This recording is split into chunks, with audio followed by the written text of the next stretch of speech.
우리가 이 세상을 살아가는 동안에 수없이 많은 사람들을 만나며 살아가고 있죠.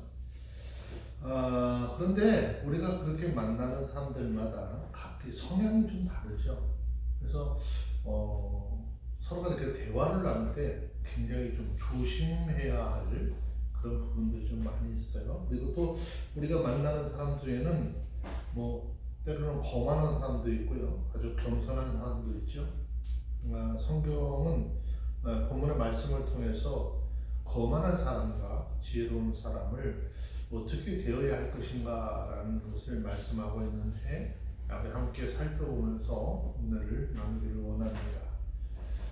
먼저 우리 삶 속에 참 만나는 부류 중에 만나기 싫은 부류 중에 하나가 먼저 좀 거만한 그런 사람을 만나기가 좀 불편하죠. 그런 사람은 어떻게 대할 것인가? 자, 잠언 9장 7절 말씀해 보시면 거만한 자를 징계하는 자는 도리어 능욕을 받고 악인을 책망하는 자는 도리어 흠을 잡느니라 그랬어요. 자, 여기서 말하는 거만한 자라고 하는 말의 의미는 조롱하다, 업신여기다 또는 입을 삐죽거리다라는 뜻을 가지고 있습니다. 이 말은 지혜로운 사람의 신앙적, 도덕적 삶을 조롱하며 또 지혜의 교훈을 멸시하고 적극적으로 회방하는 사람을 의미하는 것이죠. 곧 이런 사람들의 행위는 본질적으로 고의적이고 아주 완악한 죄의 성향이 강하기 때문에 그들의 잘못된 것을 아무리 좋은 말로 설득을 해보고 고쳐보려고 해도 고쳐지기는 그만하고 오히려 그 일 때문에 오히려 멸시와 조롱을 받게 될 것이다 라는 말씀입니다. 우리 삶의 주를 돌아보면 이런 사람들이 꼭 있어요. 이런 사람들의 특징 중에 하나가 어떻게 되죠? 어떻게 하다가 뭐 다툼이 좀 일어나잖아요. 그러면 일반적으로 상대방의 좀 이야기를 들으려고 해야 되는데 상대방의 이야기를 들으려고 하기보다는 자기 말만 하죠. 그런데 본문에 그런 사람들에서 하는 말이 악인이라고 그랬습니다. 여기서 말하는 악인은 자기 스스로 지혜롭게 여겨서 이미 하나님을 떠난 사람으로서 어떤 노력으로도 돌이키게 할 수 없는 사람을 의미하는데, 이 사람은 하나님의 심판의 대상이 된다라는 것입니다. 그래서 이런 사람들에 대한 충고는 오히려 자신을 그들의 멸시와 학대, 조롱의 대상으로 전락시키는 우를 범하게 된다라는 말입니다. 그래서 8절 말씀해 보니까 뭐라고 말씀하냐는가? 자, 거만한 자를 책망하지 말라. 그가 너를 미워할까 두려우니라. 지혜 있는 자를 책망하라. 그가 너를 사랑하리라 그랬어요. 자, 먼저 거만한 자를 어떻게 책망하지 말라 그랬어요. 이 말은 이런 사람은 책망할 가치도 없다, 뭐 그런 뜻이겠죠. 그 이유는 이런 사람은 자신의 잘못에 대해서 이야기를 해주면 자신의 잘못을 깨닫고 회개하는 것이 아니라 오히려 그 이야기를 한 사람에게 피해를 주게 된다라는 말이죠. 자, 그래서 성경은 잠언 23장 9절에 보면은 이렇게 말씀하고 있어요. 미련한 자의 귀에 말하지 말지니 이는 그가 내 지혜로운 말을 업신여길 것임이라 그랬어요. 자, 여기서 말하는 미련한 자라고 하는 말의 의미는 어리석은 자, 우둔한 자, 뭐 그런 뜻이죠. 자, 생각이 좀 단순해서 분별력이 없어요. 그래서 아무 말이나 쉽게 믿고 따르는 그런 사람을 가리킵니다. 결국 어리석은 사람이라는 뜻이겠죠. 그러면 본문에서 말하는 거만한 사람은 어떤 사람인가? 아무리 하나님의 말씀을 전해도 듣지 아니하시고 오히려 복음을 전하고 전도하는 사람들을 욕되게 하는 사람을 말하는 것이죠. 그런데 본문에서 미련한 자들에게 말하지 말래요. 그 이유가 뭡니까? 그 이유는 내가 하는 지혜로운 말을 믿지 아니하고 업신여김을 받게 될 것이기 때문이라는 것. 자, 하나님께서 우주 만물을 창조하시고 모든 우주 만물을 축복하셨지만 특히 사람에게는 좀 더 많은 축복을 하심으로 다른 생물체와 다른 점들이 많지만 특히 그 중에 가장 중요한 것은 사람에게 언어를 주셨다라고 하는 것이죠. 인간의 언어는요, 사람과 사람 사이의 의사소통을 하는데 사용이 되죠. 또 그것 외에도 문화와 문명을 건설하고 유지시키는데 아주 결정적인 역할을 하게 됩니다. 그런데 이 언어를 사용함에 있어서 상당한 분별력과 주의가 요구되는 경우들이 많지요. 그 이유는 그 말이 사용되는 상황에 따라서 엄청난 결과를 초래할 수 있기 때문이죠. 결국 우리의 말은 듣는 사람에 따라서 말을 깊이 생각해서 해야 한다라는 것이죠. 그 이유는 아무리 자기 생각으로 꽉 차 있는 그런 사람은 아무리 좋은 말을 해도 그 말을 내서 용납하거나 이해를 하지 못하기 때문이죠. 이런 사람들에게는 차라리 말을 하기보다는 침묵하는 것이 지혜로운 삶인 것이죠. 그래서 성경을 말할 가치가 없는 사람들에 대해서 증거하기를 자신의 부족함에 대해서 말을 해도 듣지 않는 그런 사람들과 하나님께서 파송한 선지자들을 비웃고 또 선지자들이 전하는 말씀을 멸시하는 사람들에게 말할 가치가 없다라고 말씀하고 있습니다. 우리가 잘 알고 있는 것처럼 마태복음 7장 6절에 보시면 예수님께서 이런 말씀하시죠. 거룩한 것을 개에게 주지 말며 너희 진주를 돼지 앞에 던지지 말라. 저희가 그것을 발로 밟고 돌이켜 너희를 찢어 상할까 하노라 그랬어요. 다시 말하면 그런 사람들에게는 어떻게 해요? 책망하는 말조차도 하지 말라는 것이죠. 그래서 성경 잠언 23장 9절에 미련한 자의 귀에 말하지 말지니 이는 그가 내 지혜로운 말을 없이 여길 것입니다 라는 거예요. 자기 생각, 자기의 어떤 것으로 꽉 차 있는 사람에게는요, 하나님의 말씀을 전한다 할지라도 그 말씀을 들을 여유가 없는 것이죠. 또 오히려 복음을 전하는 우리들이 그런 사람들로 인해서 모욕당하고 업신여김을 받을 수 있다는 것이죠.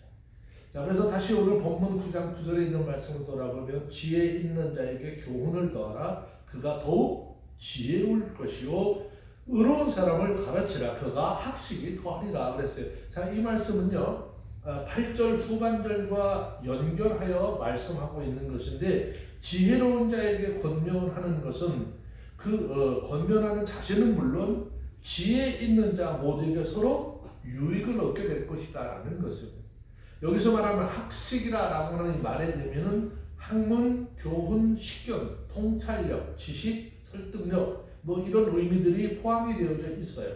즉 자신에게 권면하는 말씀을 듣고 기꺼이 받아들임으로써 나날이 자기의 삶의 영역을 넓혀간다라는 것입니다. 그래서 성경은 잠언 13장 18절 말씀에 보면 훈계를 저버리는 자에게 궁핍과 수욕이 이르거니와 경계를 지키는 자는 존영을 얻으리라 그랬습니다. 그래서 하나님의 말씀의 가르침을 쫓아 순종하여 삶을 사는 날 동안에 지혜로 풍성한 신앙의 열매가 맺어지는 우리 모든 삶의 영역이 되기를 주의 이름으로 축원합니다.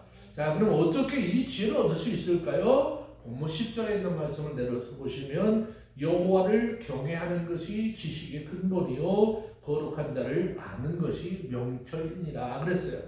자, 우리들이 참 지혜로 삶을 살면서 마음은 어떻게 해요? 하나님을 경외하는 것을 원칙으로 삼아야 한다라는 말이죠.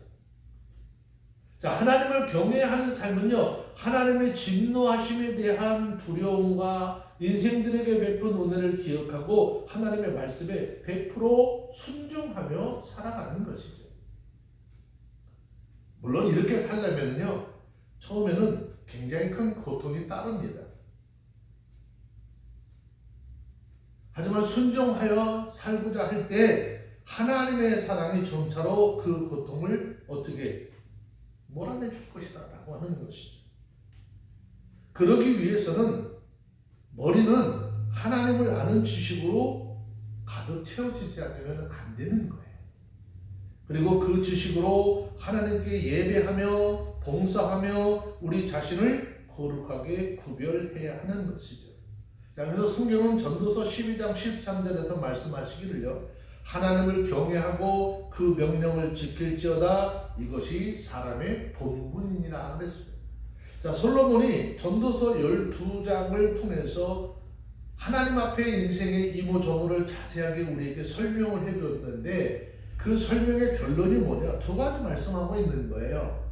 그 첫 번째는 하나님을 경외하라라고 하는 것인데 그 이유는 하나님은 하늘에 계시고 우리는 땅에 있기 때문이고 하나님은 우리를 만드신 창조주, 우리는 하나님의 피조물에 불과하기 때문입니다. 그러므로 당연히 두렵고 떨리는 심정으로 하나님을 섬기고 경외해야 합니다. 그러면 우리가 어떻게 하나님을 경외할 수 있을 것인가? 그 구체적인 방법을 제시해 주셨습니다. 그 방법은 하나님의 명령을 지키라라는 것이죠. 즉 하나님께서 말씀하신 대로 하나님의 말씀에 순종하여 살아가라라는 말씀입니다. 그러므로 하나님의 말씀을 행하는 데 있어서 잔꾀를 부리지 말고 말씀하신 대로 순종하며 살아가는 우리 모두가 되어주시기를 주의 이름으로 축원합니다. 이것이 이 땅에 존재하는 모든 사람들의 의무라고 했습니다. 우리가 분명하게 알아야 될 것은요, 경건한 신앙의 길 외에 참 지혜가 없다는 거예요. 그 참 지혜를 통해서 하나님께서 인도하시는 목적지로 가는 것 이외에는 참 생명이 있을 수 없다라는 것이죠. 그래서 우리 모두는 참 하나님의 말씀을 따라 믿음으로 순종하며 영원한 천국으로 인도함을 받는 복된 삶을 살아가는 모두가 되어지기를 바랍니다. 자, 9장 11절 말씀해 보세요. 나 지혜로 말미암아 내 날이 많아질 것이요 내 생명의 해가 더하리라 그랬어요. 성경은요, 잠언 10장 27절 보면 여호와를 경외하면 장수하느니라 그러나 악인의 연세는 짧아지느니라 그랬어요. 그래서 잠언 9장 11절 말씀은요, 하나님의 말씀의 가르침이 임할 때 그 하나님의 말씀에 대해서 전인격적인 결단과 순종의 결과로 주어지는 질적, 양적 측면에서 축복된 삶에 대한 이야기를 하고 있는 것이죠. 자, 여기서 말하는 내 날이 많아질 것이다 라고 하는 이 말은 장수한다라고 하는 말인데 이스라엘 백성들에게 있어서 하나님의 가장 큰 축복의 하나로 장수였다라고 하는 것이죠. 즉 인간의 어리석음과 무절제한 삶은 자신들의 날을 단축시키는 반면 지혜는 자신들의 삶으로 채워 이 땅에 살아가는 동안에 생명의 해가 더할 것이라는 것이고 결과적으로 자신을 천국에 이르도록 해줄 것이고 그곳에서 행복한 삶을 살게 될 것이다 라는 말씀입니다. 자, 우리 모두 말씀의 가르침을 받아 순종하고 하나님께서 허락하신 이 천국의 삶을 누릴 수 있는 우리 모두가 다 되어주시기를 주의 이름으로 축원합니다. 다시 오늘 본문 9장 12절 말씀으로 내려가서 봅니다. 내가 만일 지혜로우면 그 지혜가 내게 유익할 것이나 내가 만일 거만하면 너 홀로 해를 당하리라 그랬어요. 자, 여기서 그 지혜가 내게 유익할 것이다 라고 하는 이 말의 문자적인 의미는 두 가지로 좀 볼 수 있는데요. 첫째는 너는 내 자신을 위해서 지혜로워져야 한다라는 의미고요.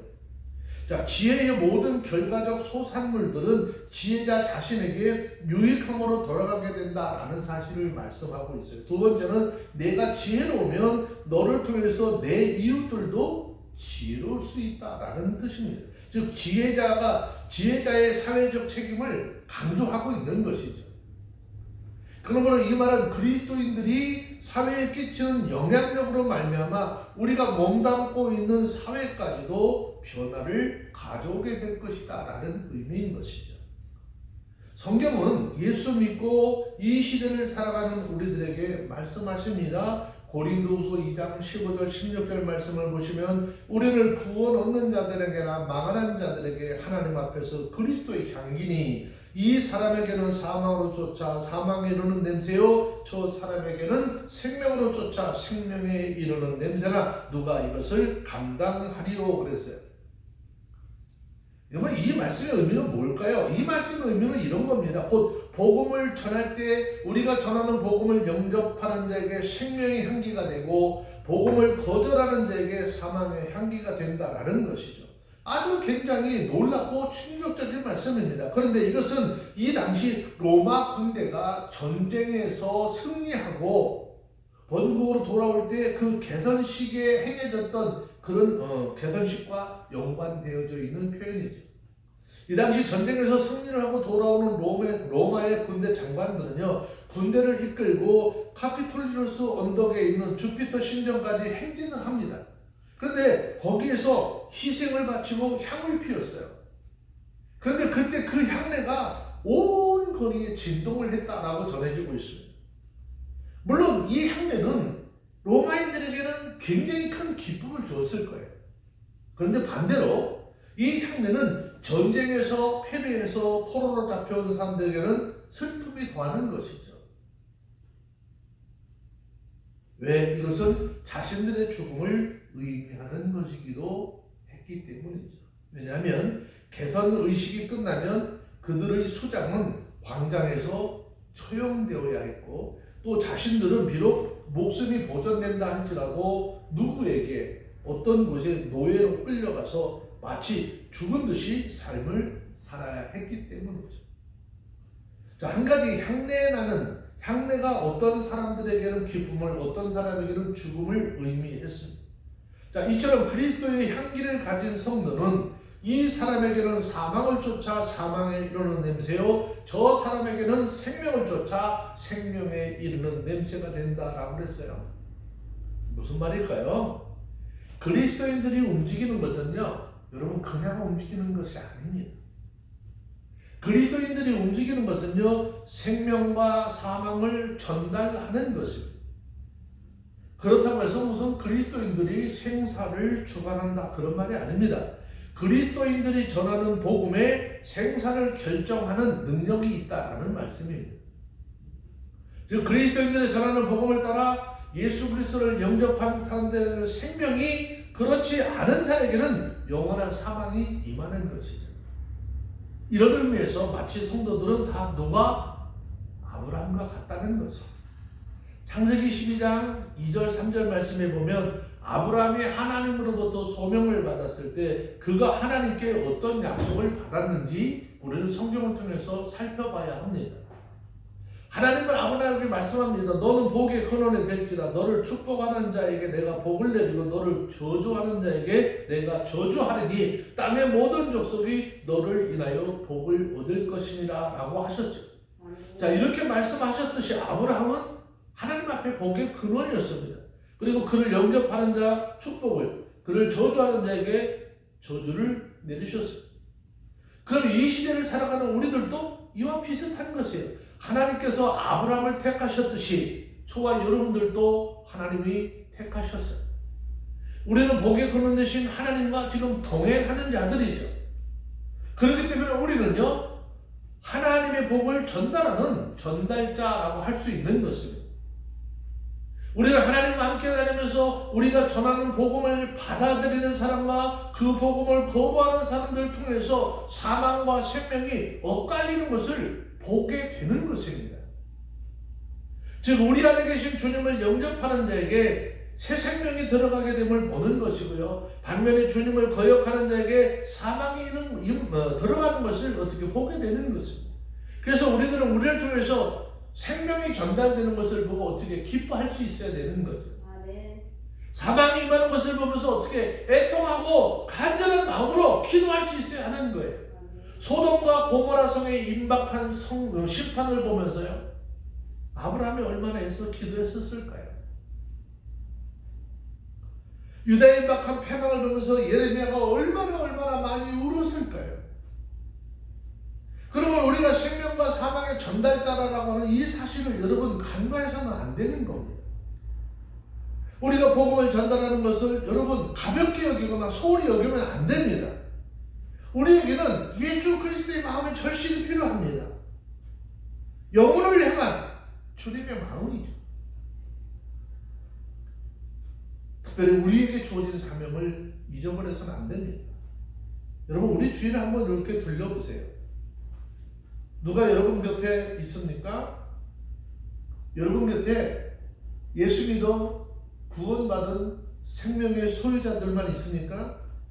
아니면 반대로 사망이 오는 것도 모른 채 살고 있는 분들이 혹시 있지 않느냐는 거죠.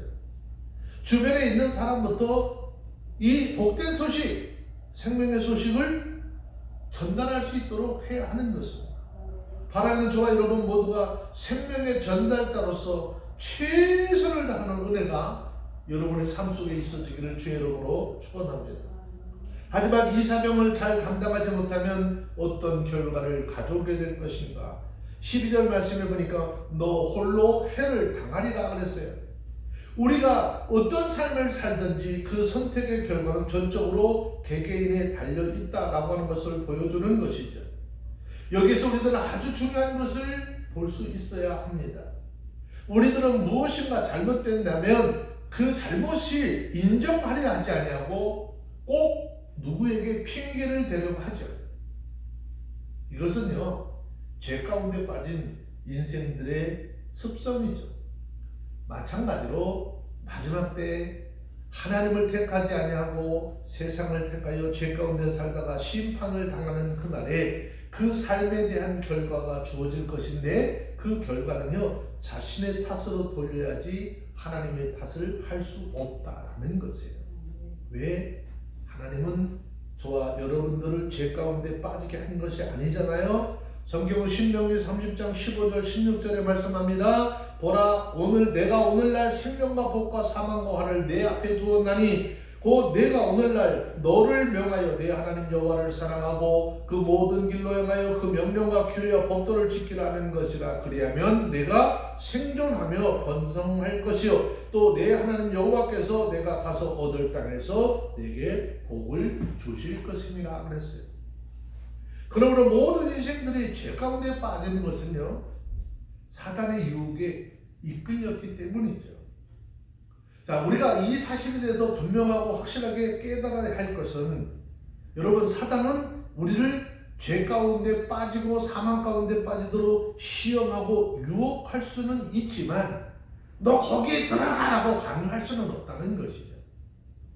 무슨 말인가? 인생들이 죄 가운데 빠진 것은 하나님의 말씀에 가르침이 있었음에도 불구하고 그 말씀에 순종하지 못하고 사단의 유혹을 이겨내지 못하고 자신의 욕심에 이끌려서 하나님의 말씀을 버렸고 하나님의 말씀을 떠났기 때문입니다. 따라서 인생들의 모든 잘못은 자기 개인의 탓으로 돌아갈 수밖에 없는 것이죠.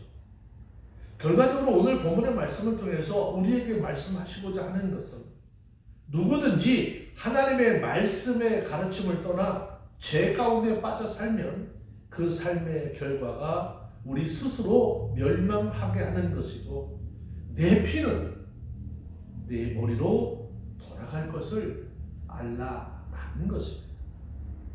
하지만 우리가 하나님의 말씀의 가르침을 받아서 그 가르침을 믿고 순종하면 그 삶은 하나님께서 허락하신 축복으로 말미암아 영원한 생명과 또 생명의 길과 행복한 삶이 주어지게 될 것이니 너희는 어떤 길을 택하겠느냐라고 묻고 있는 것입니다. 여러분, 어떤 길을 걸어가시겠습니까? 내 삶이 어떤 삶의 방향으로 걸어가기를 원합니까?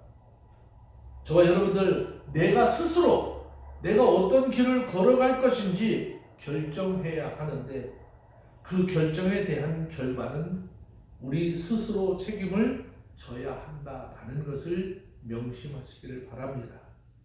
부디 장수와 영원한 행복과 영원한 생명의 길을 택하여서 우리 함께 주님께서 우리를 위해서 예비하신 저 영원한 천국에 함께 갈 수 있는 믿음의 동역자들이 다 되어주시기를 주의 이름으로 축원합니다. 기도하겠습니다. 할렐루야. 거룩하신 아버지 감사합니다. 하나님께서 오늘도 우리를 특별히 사랑하시고 이 귀한 시간 하나님의 말씀을 들을 수 있도록 허락해 주신 것 감사합니다. 우리가 하나님 안에서 우리가 믿음으로 걸어야 할 길이 어떤 길인지, 내 삶의 방향, 아버지 그 목적을 어디에 두어야 하는지 오늘 말씀을 통해서 귀한 것 깨달았습니다. 하나님의 뜻을 쫓게 하시고 주님께서 우리 주신 영원한 생명의 길을 걸어갈 수 있는 하나님의 자녀들의 삶이 되게 하옵소서. 우리 구주 예수님의 이름으로 기도합니다. 아멘.